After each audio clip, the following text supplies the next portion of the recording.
Hi, I'm Jean Filipiak. We're on Mission I.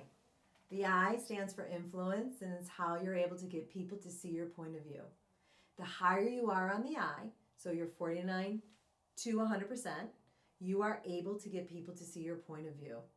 You're going to be charismatic, influential, enthusiastic, optimistic, and as soon as you get to that energy line, you're social. And then as soon as you are crossing over and you're 49 to 0%, that just means that you're not going to be using those characteristics to get people to see your point of view. You're going to need the help of your other dimensions in order to get people to see your point of view. So now you can imagine, let's go back to that airport scenario that we discussed when we talked about the D. In that airport, when that flight gets canceled, that I, yes, will go up to the same ticket booth, but they're going to use their ability to be influential in order to get their problem solved or in order to get information. They're going to be enthusiastic, they're going to be inspiring, they're going to be magnetic. So if they're marching up to that ticket booth, they're going to be maybe very social to the customer service rep. They may use their influence to get a ticket, or they might just be so enthusiastic that the flight did get canceled that they're inviting everybody in that airport down to the bar to go get a drink. Okay? They're always optimistic and looking at a way to solve a situation in that manner.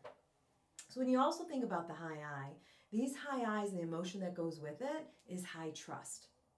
So, and then if you're a low I, you may have the opposite characteristics, but you also may have low trust.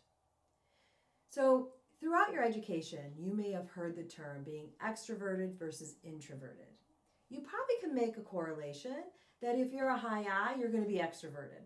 But you can't make that same correlation if you're a low I. If you're a low I, you still can be extroverted, but it's going to be to the people you know and trust. I can think of many people who have a low I, but they're very enthusiastic once they're around their people, once they're around their intimate friendship group. So when you think about this, and if you're a high or a low, there's ways to communicate with each dimension depending on where you are. So if you are that high I, or if you need to communicate to that high I, you're going to be very positive with them. You are going to have to have ice-breaking questions with those individuals. You're going to have to be able to do the warm and friendly with them because that's what they need. And vice versa, right? So be positive. But you also have to remember, with an I, you have to make sure they commit to the plan. Because if you get an I talking, they may not stop talking, right?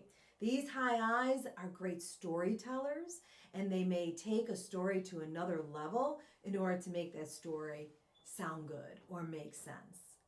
So back to that ticket booth, back to that airport, that I is going to use their influence to get people to see their point of view. And that's the I.